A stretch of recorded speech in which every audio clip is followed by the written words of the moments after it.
But நடிகன்ல வந்து நல்ல ஒரு ரெகக்னிஷன் உங்களுக்கு அந்த கேரக்டர் இல்லையா? அதுவும் குஷ்புக்கு ரவுண்ட் ஃபேஸ், அவங்க வந்து புதுசு தான் அந்த டைம். நீயும் வந்து அதுக்கு தங்கச்சி கரெக்டா இருந்தீங்க, 2 பேரும் அக்கா தங்கச்சி. குஷ்புக்கும் உனக்கும் அழகா செட் ஆச்சு, குஷ்புக்கும் உனக்கும். இல்ல சத்யராஜ் சாரே கேட்டாரு, எங்க சார் புடிச்சிங்க 2 பேரும் ஒரே ஃபேஸா இருக்காங்க அப்படின்ட்டு. அப்ப என்னன்னா 19 பேர் போயிருக்கோம் ஆடிஷனுக்கு, 19 கேர்ள்ஸ் நின்னுட்டு இருந்தோம். அதுல என்ன செலக்ட் பண்ணாரு வாசு சார். அப்படி பார்த்தாரு, அந்த பொண்ணை கூப்பிடுங்க வாமா அப்படி, இந்த பொண்ணை ஓகே பண்ணுங்கன்ட்டாரு. டைலாக் எல்லாம் பேசுவேலமா, தமிழ் தெரியும்ல? தெரியும் சார், அவ்வளவுதான். உடனே இப்பெல்லாம் இந்த ஆடிஷன்னா நடிச்சு காமிக்கிறலாம் சொல்றாங்கல்ல, அப்பெல்லாம் அதெல்லாம் இல்லையே. நம்ம போட்டோ காமிப்போம், டைலாக் பேசுவியான்னு மட்டும் தான் கேட்பாங்க. ஏன்னா நடிக்க வச்சிருவாங்க டைரக்டர். அப்பெல்லாம் வந்து அந்த கெட் இருந்தது. பாரதிராஜ சார்லாம் எவ்வளவு பேரை நடிக்க வச்சாரு. கான்ஃபிடன்ஸ் லெவல் அதிகமா இருந்துச்சு அப்போ. அது நல்லா சூட் ஆச்சு, அந்த அக்கா தங்கச்சின்ற கியூட்னஸ் இருந்துச்சு. அண்ட் மனோரமா ஆட்சிக்கும் அதுல வித்தியாசமான கேரக்டர். சத்யராஜ் பின்னாடி ஒரு சத்யராஜே லவ் பண்ணுவாங்க, சத்யராஜே லவ் பண்ணுவாங்க. அது பாட்டு கூட ஒரு கிழவி வந்தாங்க போறேன். எப்படி இருந்துச்சுப்பா? ஏன்னா வந்து மனோரமா ஆட்சி வந்து ஒரு சீனியர் காமெடியன். அப்படி இருக்கும் போது நீங்க காமெடி பண்ணிருக்கீங்க படத்துல, அதுவும் நீங்க ஹீரோயினா இருந்து ஸ்டார்டிங் பீரியட். காமெடின்றது வந்து அந்த மினிட்ஸ் வேணும், அந்த டைமிங். அந்த டைமிங்ல நீங்க குஷ்புவும் வந்து she is new to Tamil. அப்படி இருக்கும் எப்படி மேனேஜ் பண்ணீங்க மனோரமா ஆட்சி ஈக்குவலா? ஒண்ணுமே தெரியாது அப்போ. மனோரமாட்டியே ஃபர்ஸ்ட் நாள் பாக்குறேன் கொடைக்கானல்ல. பார்த்த உடனே பயம் வந்துடுச்சு, கை கால்லாம் நடுங்கிடுச்சு.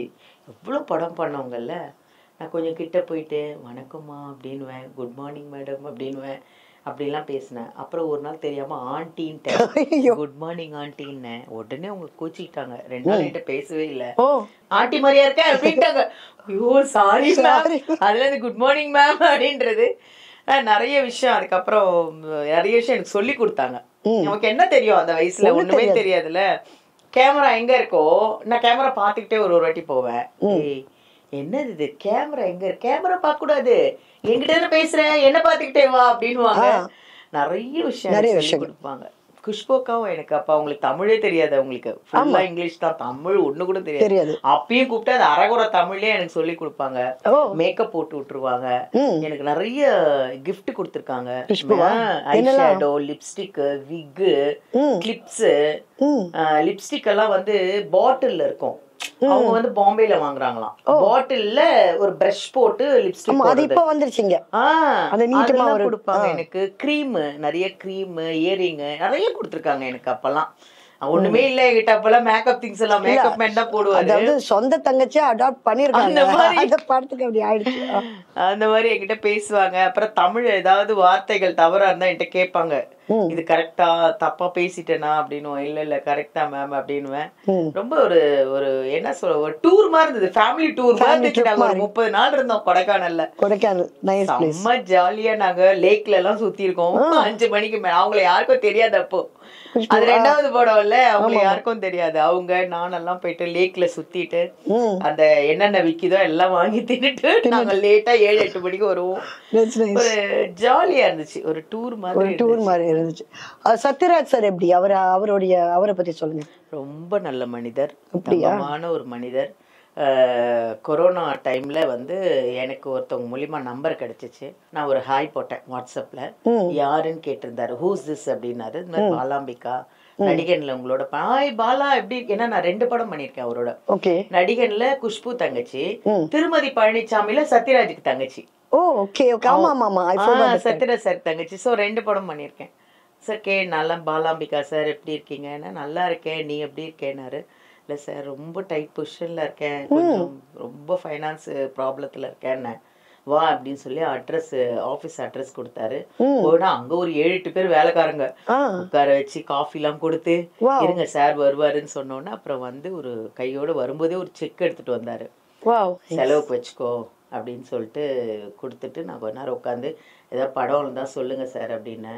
பாலா தமிழ் படத்தை விட தெலுங்கு படத்துக்கு வேணா நான் ரெஃபர் பண்ண கேட்பாங்க. இங்க யாரு கேட்க மாட்டேன். ஹீரோயினா அந்த டைம்ல ஹீரோவா பண்ண டைம்ல கேட்டாங்க, இப்ப யாரு கேட்பாங்க. சார் நான் தெலுங்கு படம் எனக்கு வருது, நான் ஏதாவது சொல்றேன், எனக்கு ஒரு நல்ல 2 போட்டோஸ் அனுப்புன்னு சொன்னாரு. உண்மையிலேயே அதை நான் மறக்கவே மாட்டேன். ஒரு இது புது மாதிரி இருக்குன்னா நிறைய பேர் வந்து சத்யராஜ் சார் பத்தி தெரியாது. நான் வந்து நடிக்க பயந்த ஒரு ஹீரோ அவரு. உண்மையிலேயே நான் மோகன்லால் சார் மம்முட்டி எல்லாரோடையும் சத்யராஜ் சார்னு எனக்கு கை கால்லாம் சில்லுன்னு ஆகும். அது என்னமோ அந்த காலத்துல ஒரு மாதிரியான வில்லனா நடிப்பாரு. அதுவே எனக்கு ரெஜிஸ்டர் ஆயிடுச்சு. அவரு நல்லவரா கெட்டவரா, அவர் ஒரு மாதிரியான வில்லனு. அவரு முக்கால்வாசி ரேப் சீன்லாம் நடிக்கிற இவர் ஒருத்தர் தான். நமக்கு பார்த்தா ஒரு பயம், இவர் என்ன மாதிரி கேரக்டர் நமக்கு தெரியாது.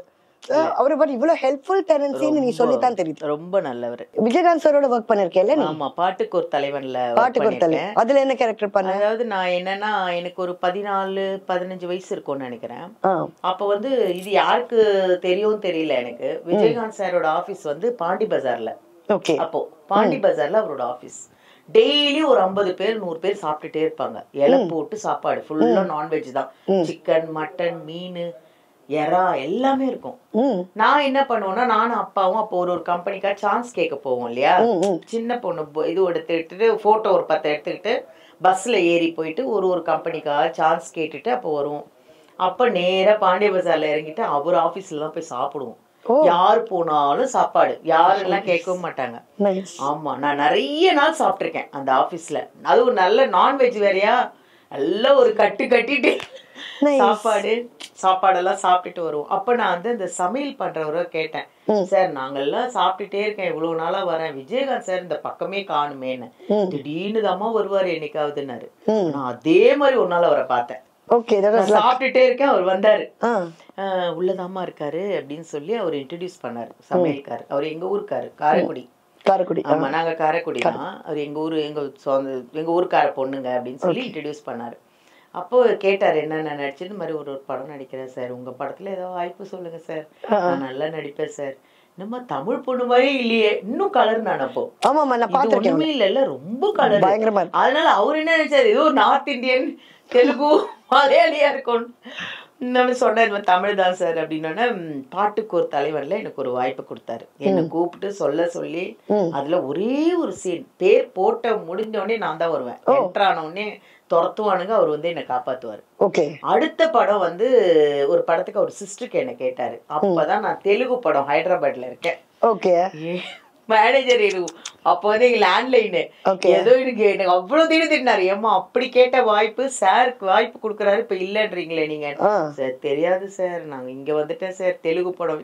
தெலுங்கு படத்துல நல்ல பேமெண்ட் இதை விட ஜாஸ்தி. விஜயசாந்தி யாரோ விஜயசாந்தி படம், விஜயசாந்தி மொகுடு பெங்கி பள்ளம், ஒய் நாகேஸ்வர் ராவ் டைரக்ஷன்ல தெலுங்கு படம் பண்ணேன். விஜயசாந்தி சுமன்.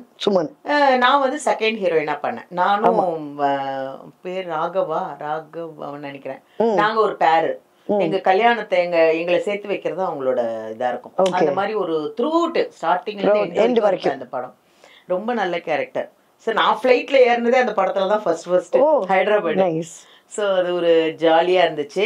ஸோ அதான் சொன்னேன் சார், தெலுங்கு படம் வாய்ப்பு வந்த உடனே வந்துட்டேன் சார், சாரி சார். அவரு புரிஞ்சிருப்பாரு, ஏன்னா அவரே நோஸ். ஏன்னா எவ்வளவு கஷ்டப்பட்டு நீங்க பஸ் ஏறி அவ்வளவு சுத்தி அப்பாவும் பொண்ணு பரவாயில்ல, பொண்ணுக்கு ஒரு வாழ்க்கை வந்து சந்தோஷம் தான் பார்த்துப்பாரு, தவிர உள்ள இருக்கவங்க தான் வேற மாதிரி குத்துவாங்க. ஆனா அவர் சொல்லுவாரு, நீ எப்ப வேணாலும் சாப்பிட வரணும், அதெல்லாம் ஒண்ணுமே கிடையாது. வாய்ப்பு வருது வரல, நான் எப்பவும் உங்களுக்கு கூப்பிடுவேன், ஏதாவது சொல்றேன், ஃபேமிலியோட வந்து இங்க வீட்டுல வந்து சாப்பிட்டுட்டு போங்கன்னு.